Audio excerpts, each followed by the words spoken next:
share a couple of updates. I'm so happy that, again, our council member is here with your daughter, and, Supervisor Bass. Thank you so much. Have you all met Supervisor Bass? I know you know your city council members here. Say that one more time. She is fantastic. So many difficult times this year when we were worried that this district would be essentially infiltrated by government actors who were violating the due process of undocumented folks. Supervisor Bass just did so much, not just on her own, but coordinating elections across the district, raising millions of dollars for folks who were food insecure during those moments, ensuring that our small businesses that were led by folks in their process, immigration process, had support and love. And we go back to community organizing days when 9 hours a day was our jobs to knock doors and to sit at tables and to learn and listen. And I'm learning from you in such amazing ways. And again, to the Albany leadership here, I'm so proud of, first of all, the class of 2006 who graduated from Albany High. There's a couple in the room, give them some love. What we feel like should the rest of the world be radical and amazing education, public safety that is fair, teachers that love working here, and the labor presence is always centered, and justice is the connection of all that happens in this beautiful city. So with that, again, I just want to give my gratitude, one, of being part of this city and representing you in Congress, and really deeply loving what we're hearing from you, even when it's hard, when you're calling our office, hundreds of calls a day, every vote, every issue, our wonderful staff who just work so hard. We get so excited when we get the calls that are not nice, because it levels us to action. So what I want to do just quickly, because I want to get to the questions, and we're going to try to get as many in as possible tonight. I just want to kind of go down some of the work that you have pushed us to do in the office in the last 1.5 years that I've been in the United States House of Representatives. You all asked us, when I was running, you wanted to get to know me. So all of last year I did a lot of town halls, and they were very biographical. I talked a lot about our policy work, but I also wanted to let you know why I came to the work, who I am, how I want you to challenge me. But it's been a year. You know me a little bit. You pushed me a lot, and you're going to continue. But what we've done is we've heard you. You said bring money back to the district, even in this trifecta on the Republican side. Fight like hell for public safety and for education and for research. Get in the mud. Be at the kitchen tables. Be at the farmers markets. Figure out what's happening in this revolution that has kind of caught us all by storm, but is not new in terms of innovation and technology, and we've heard you. So I'm going to just list off a couple of things, and then let's just go. Does that sound good? Yep. I mean, you see some of it up here. For the visually impaired folks in the room, I want to make sure that you know on our website, it's continuously, we're updating our accessibility. As a visually impaired person myself, it's super important that you can get the information that you deserve and need from us. Our hearing impaired sisters and brothers and siblings, we're doing the best job that we can. Give us feedback. If you have things that we can do better in these spaces, we want to do them, and hopefully you'll see that change every single time that we're in space together. So just quickly, you asked me to pass bills, which I thought was going to be impossible in the Congress, given that we don't have a lot of power. But we listened, and we decided to be smart. You're not going to see me on MSNBC every single day, but you will see me on the floor of the United States Congress working on the other side of the aisle with those very difficult folks. We have passed 5 bills in the House of Representatives. My brother Derek Tran in Southern California, who I deeply support, he's a Democrat and doing a great job. He's gotten a bill into law past the president's desk in terms of bills that have crossed the House. As a freshman, I passed more bills than any freshman in the Democratic caucus, and that's because you've really pushed us. 4 of those 5 bills, we have to be smart. We can't do revolutionary work when we don't have the votes. So what I've done, I've been very thoughtful about what we push forward, and I'm on the Small Business Committee. Many of you have in California's 12th district, both local folks who are leading our county, like Nikki Bass, and folks who are leading the Rondellas. We have always centered small businesses, knowing that that's our backbone. We're not a big store district. And so 4 of those bills, from incentivizing small businesses to hire disabled folks, to ensuring that the SBA is supporting small businesses through their cybersecurity tax. I'm really working with folks on the ground who have asked us, my office, to champion what for them are very, very large issues in a very tough time in the Congress and move those forward. And so we're really excited about moving more. I have about 5 more bills in the hopper that are also, we're working those very, very hard every single day. I mean, bills that are so close to my heart, like the See the Board law, which we will make that happen. While they're cutting Medicare and Medicaid, I want to make sure that our young people are getting the access in schools that they deserve, particularly visually impaired young children and folks who have other disabilities. We have to bring health care to our schools. So again, we're fighting every way possible. In passing those 5 bills, I've made a lot of relationships with folks, again, on both sides of the aisle.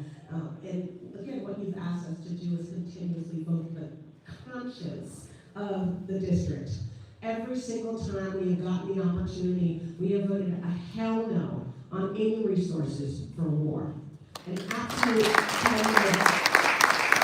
Because what we know is that while the complicated nature of foreign policy, well, it's complicated, we know that this district has to be centered and clear on voting for food and bellies over bombs. To me and to many of you, it is that simple, so thank you. What I'm really excited about is the work that we're doing, not only, again, leading in our legislative work. In my class, I'm a little competitive, so passing 5 bills, there's more to go, because we want to change the material conditions of everyone in this country and get them to the president's desk. Hopefully it'll be the next president, not this one, because I don't know how quickly those will move. But again, we're working on the ground, on the floor of the House, but you've asked us to bring money back. And I sat here almost a year ago and met some students, some researchers, some scientists from the Berkeley lab.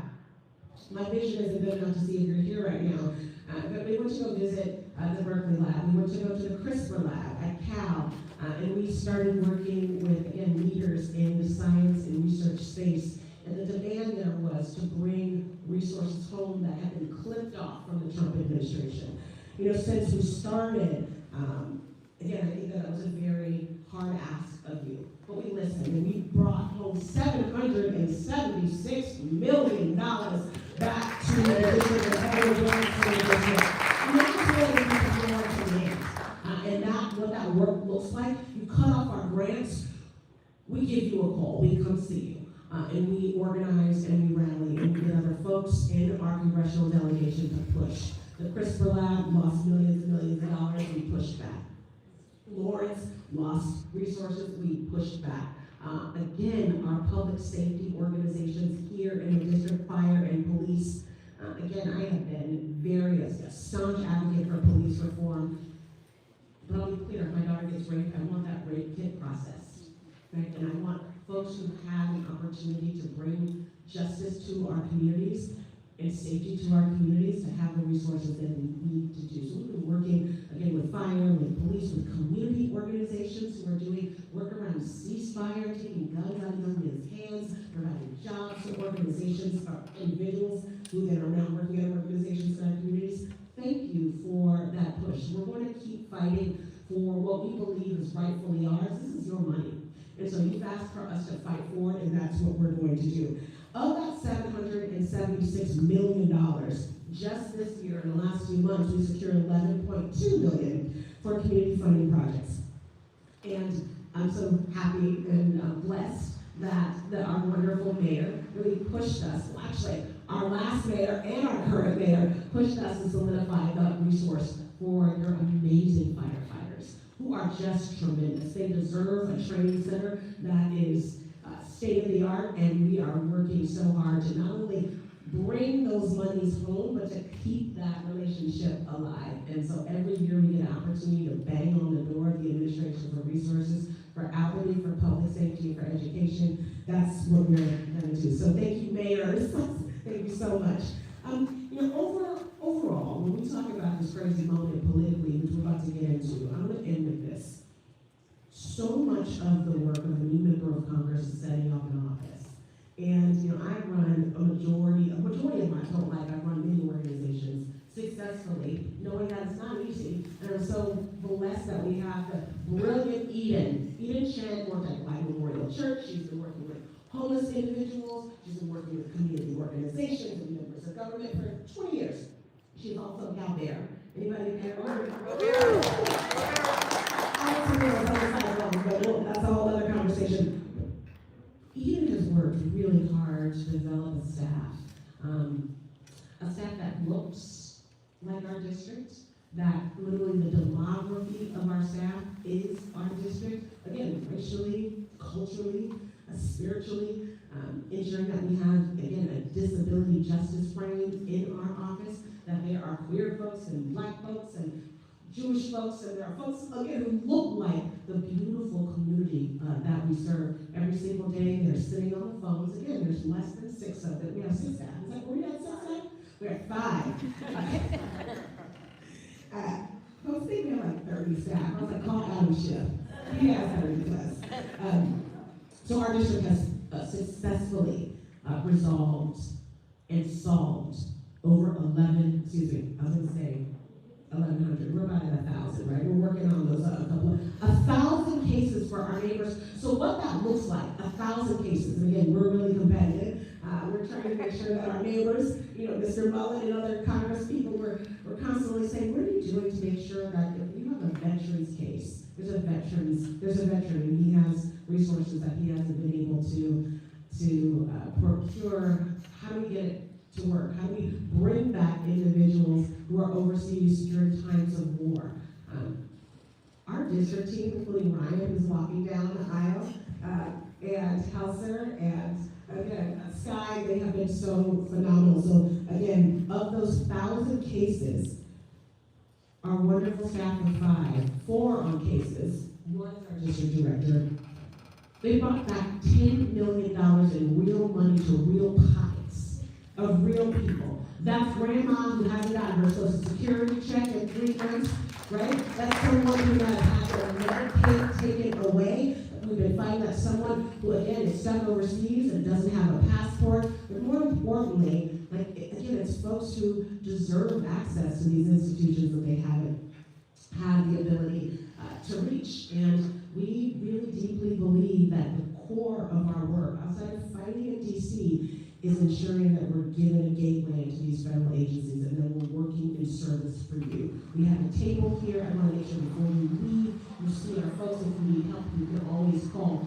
If it's hard to get through, do push us and let us know. And so we want to hear that too. I'm going to stop right now because I want to hear from you. Thank you all so much for being here.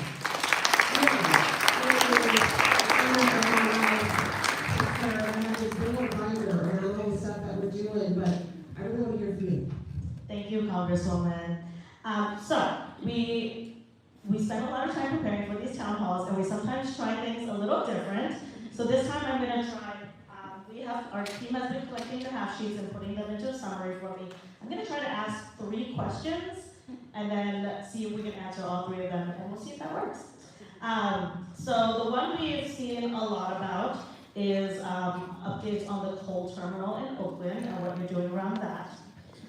Then we have a couple questions about concerns about birthright citizenship and other Supreme Court decisions. And then one on research and clinical funding. What can we do to protect that? First question was coal. No coal in Oakland.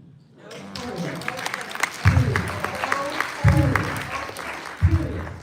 Renewable energy, to me, is, again, it's not only the future, it is the right now. And I understand that the Trump administration doesn't follow the law, a no big gun track to a local developer to create a coal terminal. Folks have told me their jobs, we'll make sure it's clean. The folks in West Oakland say hell no to coal. And I work for the folks in West Oakland. So everything that we can do and what we've done actually tangibly is not only raise a lot of hell, but offer an amendment in the appropriations process to try to block this funding. Now, you know what they said on the other side. They don't like renewable energy, and they don't like innovation, and they don't like clean air. They don't like clean air. And so our amendment, would thank you, you all gave us the push to submit that amendment to the Rules Committee, and they, of course, swept it aside. We are not done. We are working with numerous organizations in West Oakland and beyond. Folks just went up to Sacramento. Thank you, Supervisor Bass, for all organizing that you've been doing. Again, telling folks to call our office, ideas of how to push back. We're working on the ground. Again, we're working legislatively. We're working with, again, folks who are making this their business to challenge the Trump administration on overpollution in our hood and across the country.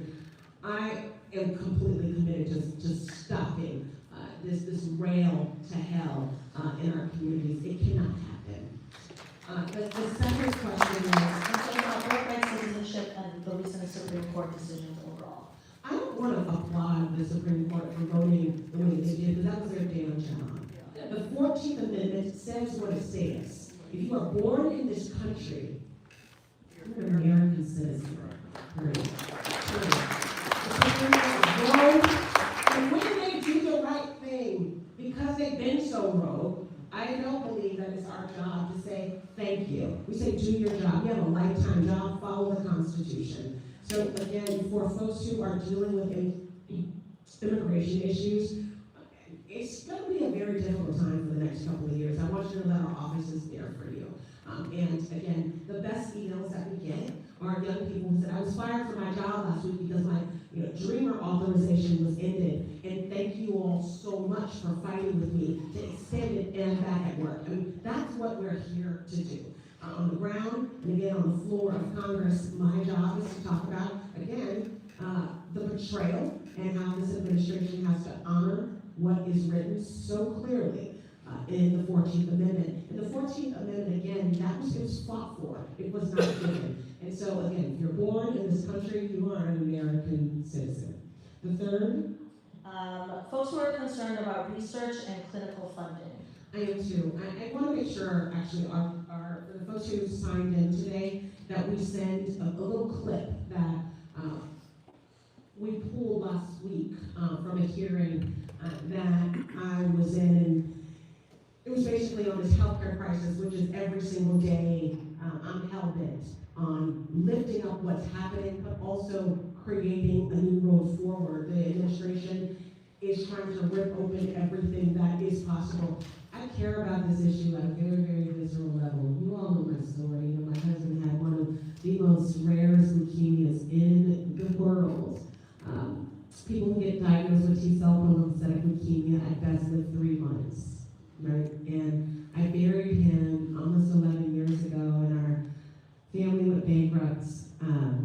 After his death, there was a drug called Campath, and it gave him 1.5 years more of life.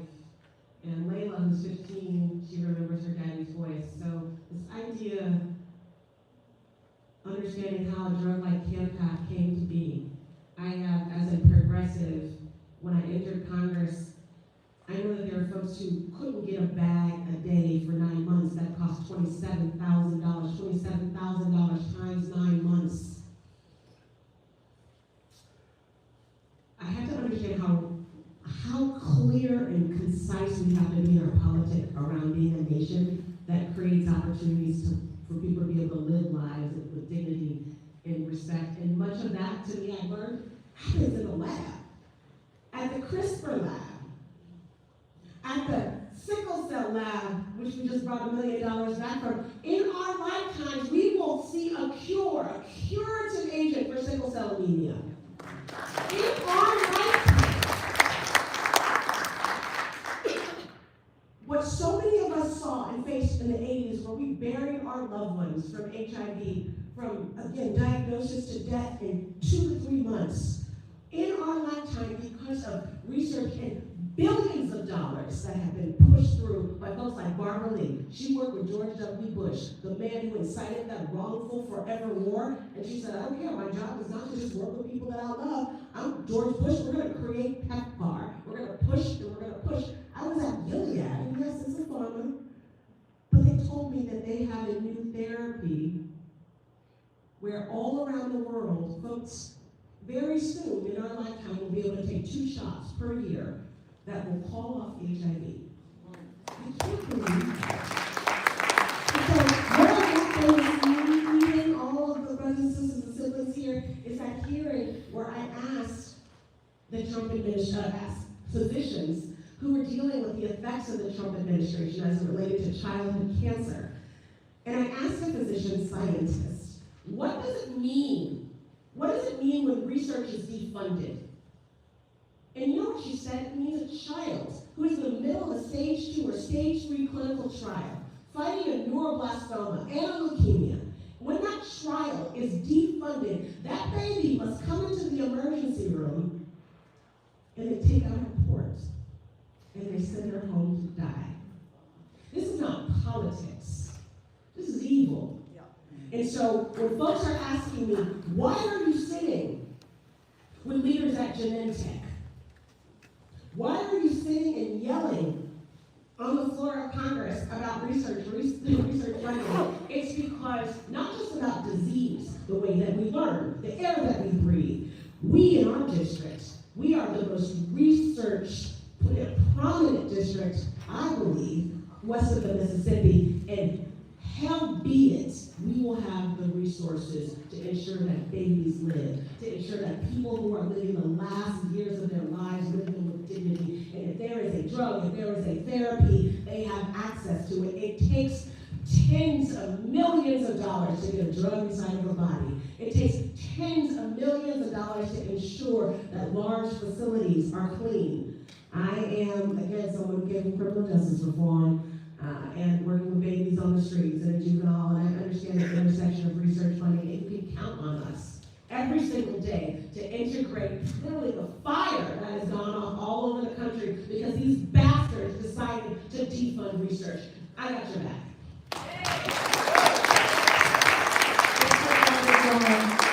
We're going to do one more quick slate of questions, and then we'd love to go to the audience. We're going to have 2 staff people, Sky and Sally, going around with a microphone. So when it's time, I'll have folks raise their hands. You're not talking about research. Baby. These questions for all of us, they're not just political. Like they're epigenetic, they sit in our souls.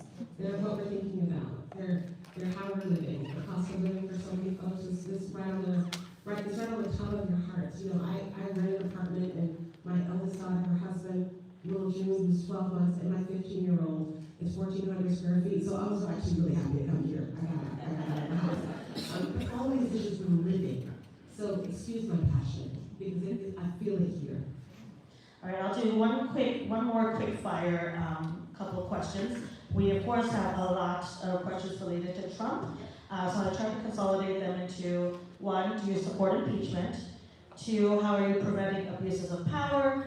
And then 3, a little bit longer one, how are we preventing undue influence of private corporations, equity, landlords, etc., as people are facing rising costs of living?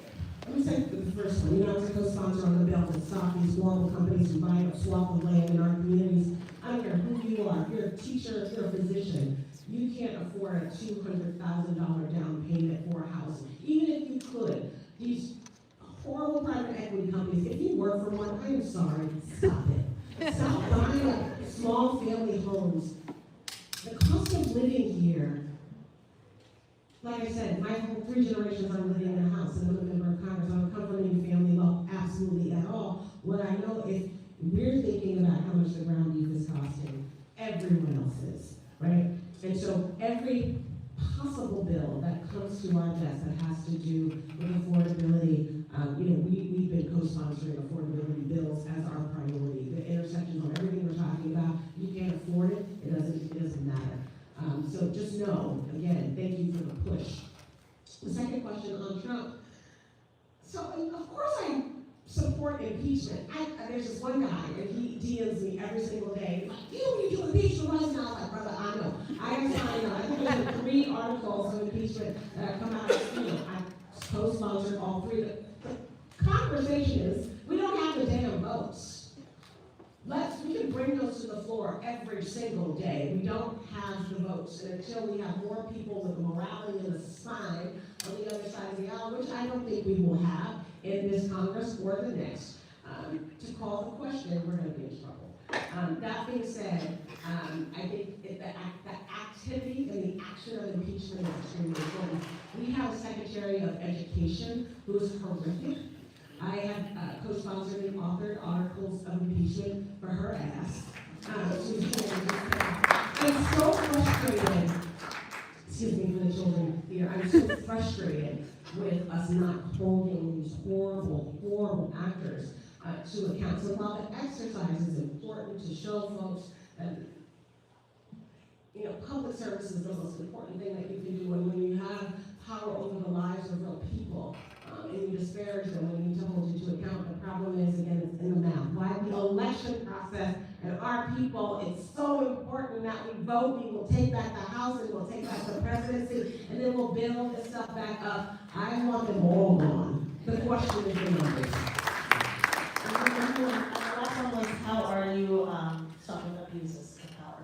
I mean, I'm on the Oversight Committee, which is a great committee. And the function of the Oversight Committee in Congress, it's called Oversight and Government Reform. The point is, if you're the majority or the minority, we're supposed to call folks in government and hold them accountable. So, Mr. Cohen, who might listen to this, who's the chair of that committee, again, the Republicans are in control, they decided to stop holding hearings. Have you not seen that? They are not holding hearings. So what they've done, again, in a hearing, people have to swear to tell the truth, the whole truth, and nothing but the truth. We subpoena people, we hold them accountable. We ask very hard questions. If they're not doing what they should be doing, you know, we ask for them to be held accountable through DOJ. Well, you know, the Republican Party has decided to completely capitulate with the administration, but there are small things that are happening. I want you all, if you have some time, I'll email it to you as well, but to watch next Tuesday at about 7:30 your time in the morning. I've been asked to be the lead Democrat on a new task force led by the Oversight Committee. Brandon Gill is a freshman Democrat. We have nothing in common. My love for disabled people, queer people, trans people, people of color, immigrants, that is not his tea. And so we will be leading a task force around constitutionality. Next week, the topic is DEI. I want you to watch. We're going to hold these guys accountable, again, for their betrayal, not only of the Constitution, but laws that have been put in place in the last 70 years to ensure, regardless of how you pray, who you are, what part of the immigration process you find yourself in, that you not only have due process, but that you belong here. I believe that. That's what this district believes. And I guarantee you, holding this administration accountable has to be center to all that we're doing. There are tools, but you know, family, I gotta say, it is really frustrating. You work 15 hours a day on good days, and then you hit this brick wall when you get to the floor, not having the votes to hold the administration accountable is very, very, very difficult. But our organization, in communities all over the country, the organizing that's happening, the litigation strategies, the movement strategies, and every single day the pushing back. We know that while it feels like a crisis, it is. People are dying. People are literally in concentration camps. American citizens have been killed by uniformed soldiers in real cities. I am very clear that this is also just a reoccurrence. This is a reoccurrence of bad policies and racist policies that have happened in this country. And the only way that we win is we don't retreat. We fight back. We stay loud as hell. So let's just continue together to hold the administration accountable. Electeds are not gods. They should be listening to their constituencies and then fighting like hell, because the real voice comes from the ground. We will hold this administration accountable together. Thank you, Congresswoman. So we have 20 minutes, and we're going to move to questions from the audience. Sky right there has the microphone, and we'll come to you. Let's go ahead and take this one. Why don't we take a couple? Let's take two, and then I'll try not to do a TED Talk and just go really quick. Let's do Let's do two, and then do another two. Let's also do, Good evening, Congressman Simon. How are you? Okay. Yes.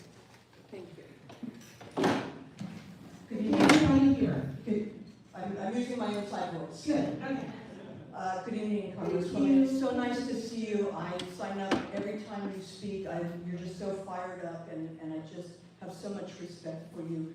I came tonight because I have news that I think is disturbing. Yeah, let's talk about it. I have been a patient at the Oakland VA clinic for 25 years, Thank you for five doing this. presidents.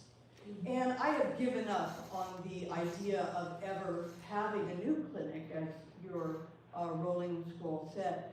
But what happened now is, over the years, the Oakland VA clinic is under the freeway on MacArthur and West Oakland. It's terrible. And anybody who has money or transportation has left.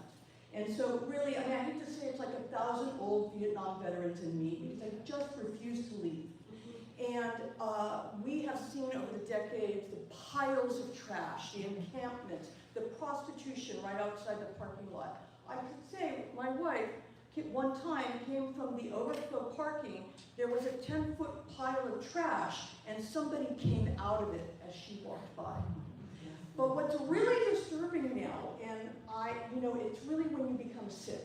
Like, I'm 100% service connected. I was injured in the military, and some of us are okay, in the military. And but as of late, I've had some issues health-wise, and I have gone into the clinic to use urgent care. Yeah. Now, the urgent care was recently, they got rid of it. And I asked the doctor about it, and he said, oh, it never worked. And I realized that he was not somebody who was in touch with his own patients. Yeah. Because people in West Oakland and the surrounding areas will wait all weekend sick to go into urgent care on Monday to avoid having to pay for an ambulance to the hospital or a hospital stay or anything like that. But what's happening now, every time I go into the clinic, I see my fellow veterans being taken out on gurneys to be treated in emergency rooms, which is where they sent me. Now, veterans are a very specific part of the population, not only with traumatic brain injuries, PTSD, for me to have gone to the emergency room as a woman veteran, I realized all the other women veterans, many of whom have been sexually assaulted by their own troops in the military, and how do these civilian doctors, and we went to a doctor's appointment there at Sutter, and I told my wife, I have never felt more like a woman after that appointment. I was so dismissed and not listened to. And I just want to bring this news to you because I know you fight for veterans, and we had 75 years of military occupation in the East Bay. Yeah. And we can't forget our veterans, our older veterans, our Korean veterans, our Vietnam veterans. We're still here. When you have tens of thousands of veterans committing suicide since this Iraq-Afghanistan war, and thank you to the great Barbara Lee. So my name's Simone. Simone? Yeah. Simone? Thank you. Are there other veterans in the room? Can you raise your hands? Back there. My woman veteran back there. There's a couple of veterans in the room. So one of the things, Simone, and if there's another veteran, actually, Helsar, can you make sure you and Simone have a conversation? I actually think what you're saying is going to be central to our work during my tenure in Congress. We're fighting right now, and I'll talk to you more about it later. The Trump administration, after over 15 years, just took the money from Alameda. There was this $330 million that had been invested in a new clinic, right? And that clinic will be built. That clinic will be built. They took it from us. There was going to be a resting place for veterans. Now you have to send your loved one who served this country with valor. You have to send them to Sacramento or is it Fresno? Palo Alto. Palo Alto. The work that you and others have done over the last 15, 20 years for what was essentially going to be a beautiful clinic, hospital in Albany. I can tell you, we ain't supposed to promise we're going to fight like hell to make sure that happens. How dare he? And so not only have we talked talked to the Armed Services Committee and the VA, the head of the VA, my office. Again, we brought in other members of Congress. We're hell-bent on ensuring that project will come back. I don't know when, but it's on top of mind. But in the interim, we have to do better, Eden. In terms of our office, how we're working with, like, I would love to talk to you. I want to make sure you and, again, your colleagues and comrades have not only the voice, but, again, there are things that we can be helpful with around the vicinity. Like you were talking about trash, but moreover, you're talking about a larger issue of care for veterans. If you could talk to one of our staff members of how we can get on the phone with you and just really hear what your vision is so that we can start working together. Thank you so much. Thank you. Thank you for your service. Because what you were promised, I mean, again, you're not just talking about healthcare, you're talking about a promise. You serve a nation, and the few things you get back outside of the love of doing that is knowing that hopefully you'll be somewhat taken care of for all that you've done, and that betrayal is real. Regardless if you're anti-war, whatever your politic is, a nation of values takes care of its veterans. And thank you, I'm committed to working with you and helping out and figuring out how we can make sure that we have a vision that we can all stand by. Thank you.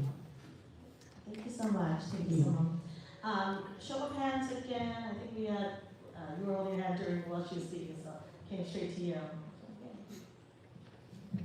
Thank you. I'm doing well. I too am a new veteran. I definitely know 100% disabled veteran.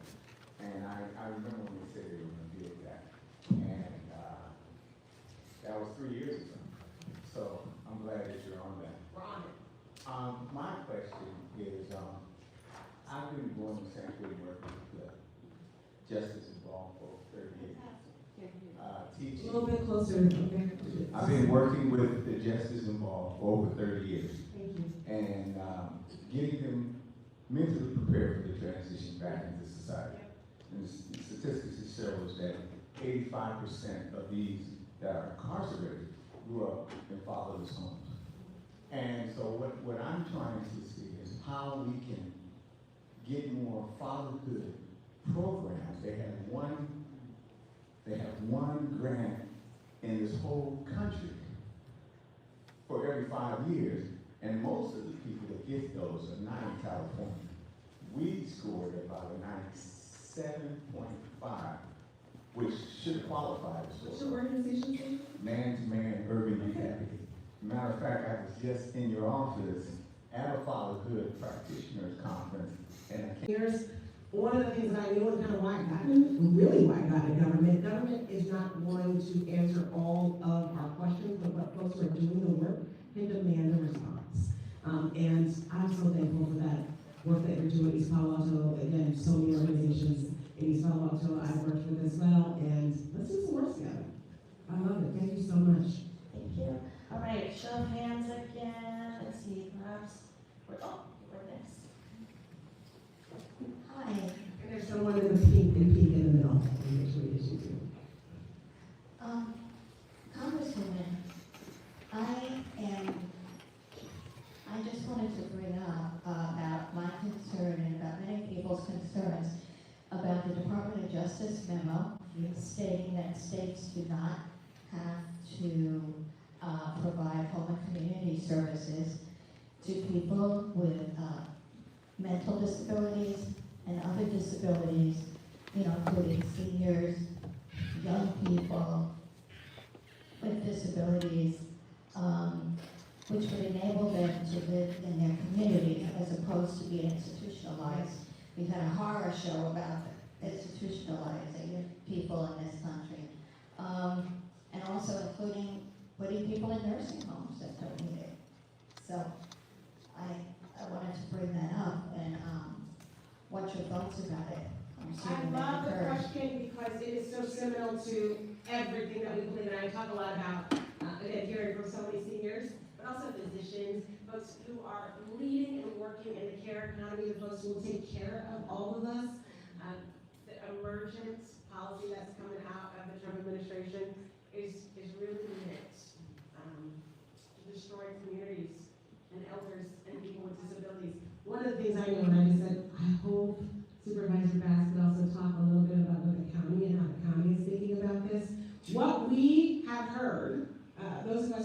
representing from our, representing Albany County. There's a couple members of Congress. I'm so happy that we have, again, the cross-section of local electeds that we do. Yes, we're gonna fight like hell to ensure that Medicaid and Medicare are saved.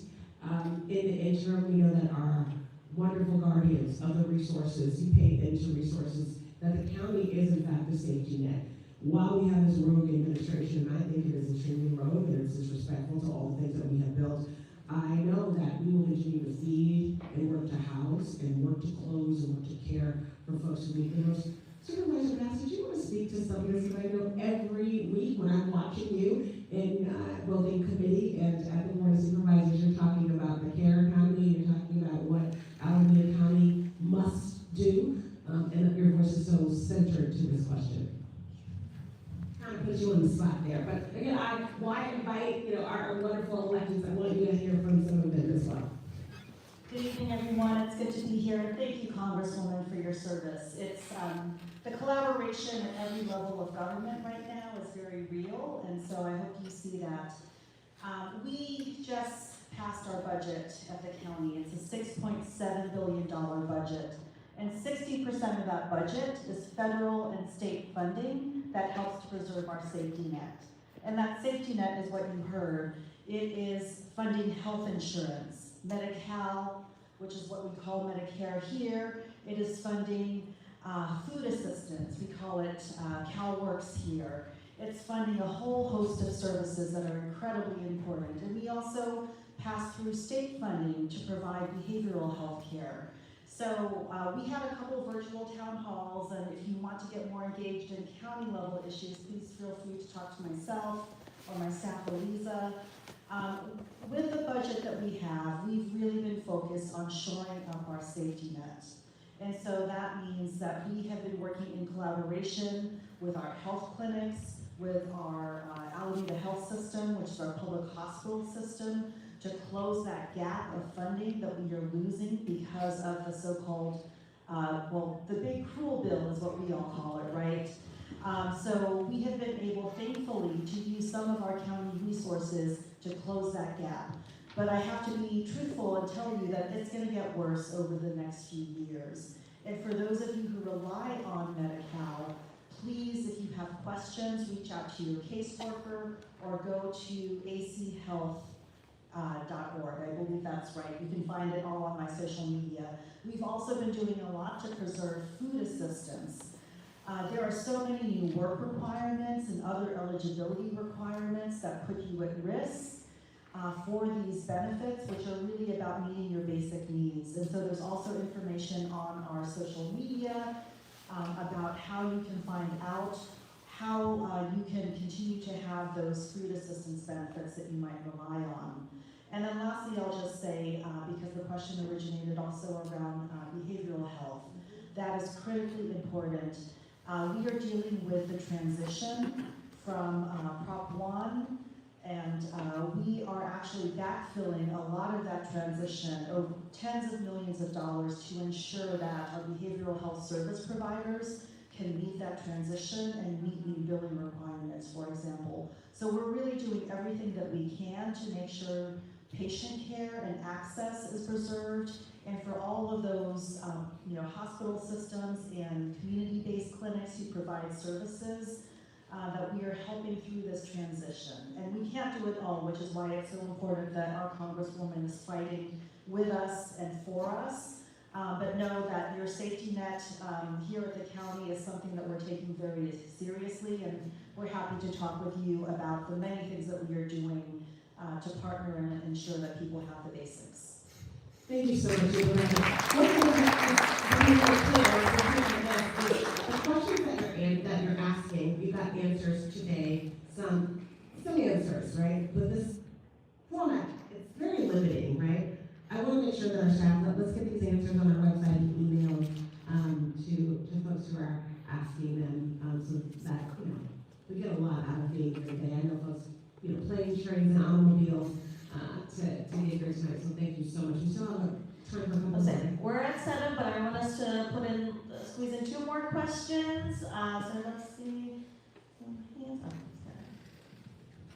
Since turn to pink because they're raising I their know, hands. all right, we'll get to it, we'll get to it. Hello, my name is Brianna Hannibal, and I have a few requests. Please. First, I've heard a lot of what you've been talking about, the healthcare system, SSI, Medicaid. It's not exactly what I'm addressing right now. I am wondering if we can create more workshops to help small businesses get approved for grants or fill out the grant forms. Also, another request is that, we need to help brothers and sisters who have been involved in the criminal justice system, who were arrested, charged, or convicted of a violent and or felony or serious crime, who have been to an educational institution and received a degree, obtain a license from the California Teacher Commission by changing the word "and" to "or" when the law states that one shall be denied employment as a certificated employee or credentialing if they have a certificate of rehabilitation and pardon. So it should read if they have a certificate of rehabilitation or pardon. So previously it was "and," but now it should be "or" pardon. And I mean, there's other crimes like that they should still consider Brianna? non-animal. Brianna, what organization do you work with? I was working for the school district, Okay. Unified School District. I love what you're talking about. I mean, I know you probably have other demands, because that's the work that brought me into politics and organizing, working with young people who were arrested and charged and convicted in certain towns, where you fill out 30, 40, 50, 60, 70 applications, no one's hiring them. They would go to City College, transfer to UC or CSU, still the barriers. You can't cut hair in the state of California if you have a felony conviction, even if you have served your time, right? And so the work that, again, folks in the county level, community organizations, but really the inspiration coming from folks who have felt, closest, to your point, closest to these realities that keep communities permanently poor. I'm there, that's been my life. Now, the folks who are doing that work on the ground, the advocates, are the ones that I want to make sure that I'm connecting you to, and knowing that we are in complete political alignment around what needs to happen. 90% of what you're talking about, and this isn't a political town hall meeting that we're talking about like the work, it's not my campaign, but the next governor of California, we gotta be on him hard to do the right thing, to ensure that criminal justice reform isn't just, we're not thinking just about sentences, we're thinking about what it means for folks to do their time, what the economy deserves when they come out, how are they going to re-enter, and ensuring that we're not continuing to create this hamster wheel and this revolving door that decreases public safety when you don't allow people with felony convictions to work. It's ridiculous. And there's so many other things you can do. I want you to really are like this. And so I'm hoping that I can get a couple seconds with you before you leave. Thank you, all right, and then our friend in the pink right here. Thank you for your patience.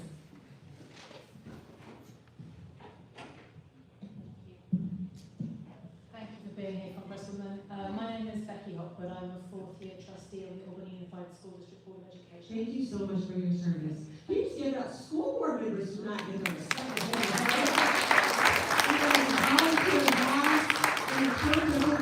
The most important things in a community, how to make sure our babies and our teachers have what they need. Well, thank you, and it's great to see so many other local officials here too. It seems an appropriate question to ask, given that we're here in the Albany High School Little Theatre, and Mayor McQuaid earlier briefly mentioned the Golden Gate Fields transition.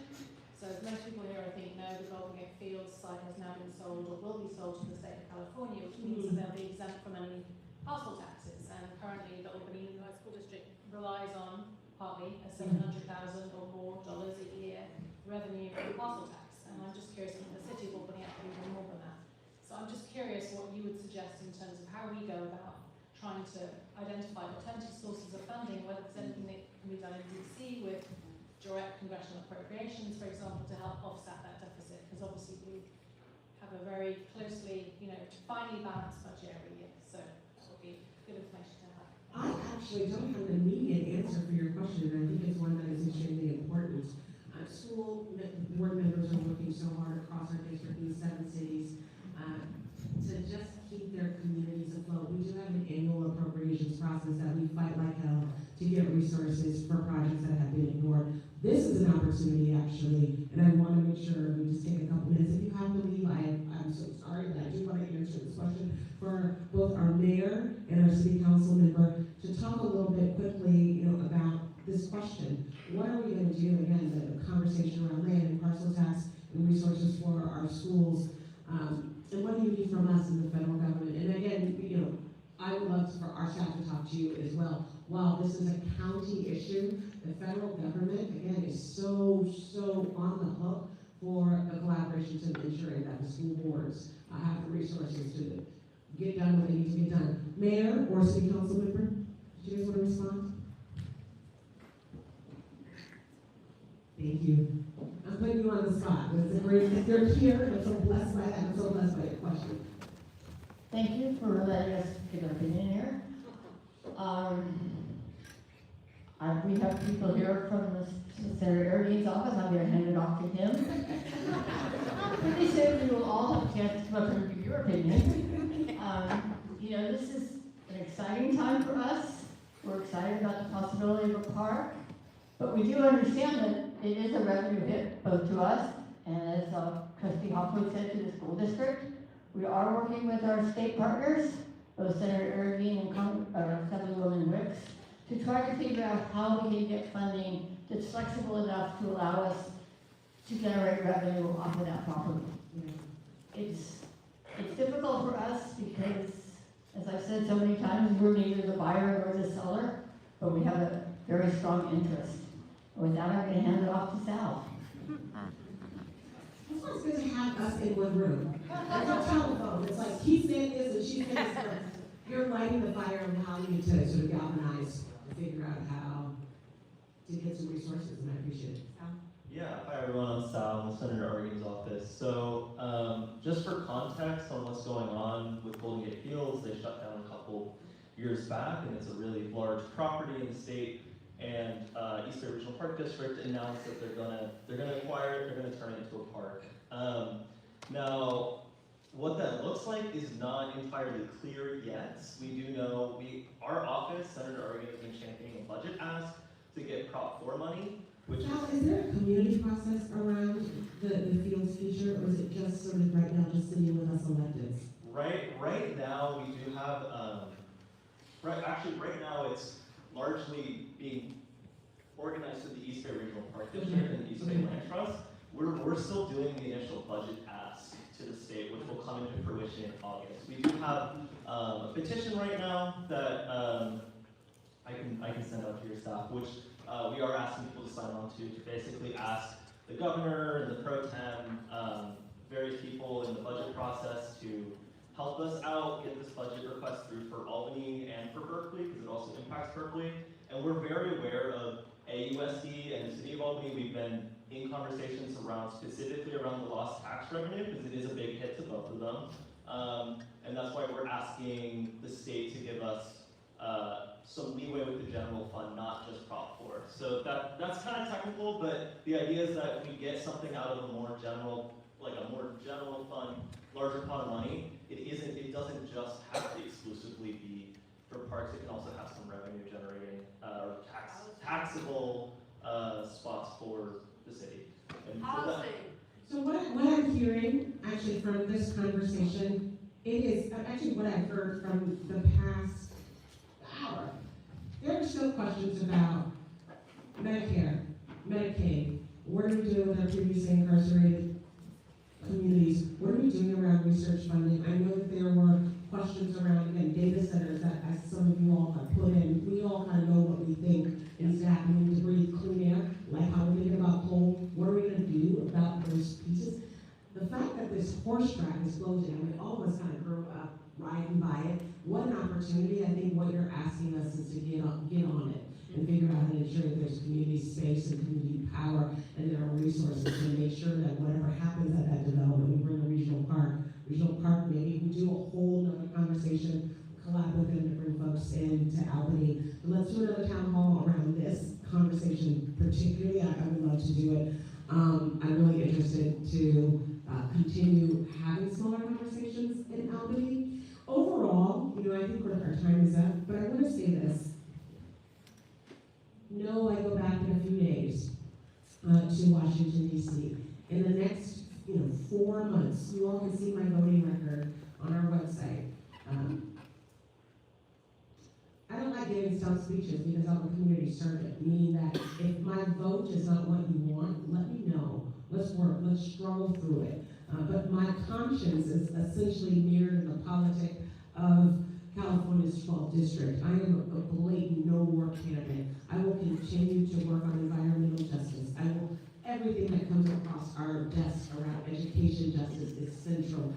Central. The work of ensuring that disability movements have space and place in our office, so that we're legislating from that lens, ensuring and knowing that this administration in its roadness, every part of our being has to push back. I have absolutely no fear of sitting next to a Republican who believes that half of us in this room who shouldn't exist. Know that when we go back, you're back with us.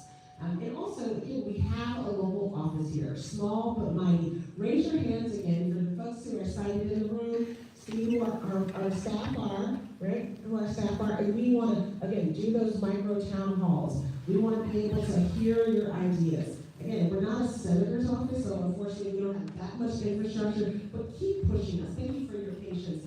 As a new member of Congress, my weight on our successes is not just what I get across the floor, it's who we're working with, how we're working with them, and again, being explicit about what we believe in morally. And to me, that question is simple, that people should be able to live with dignity and justice, and that we should be funding for them over bonds. We want to continue to do that work.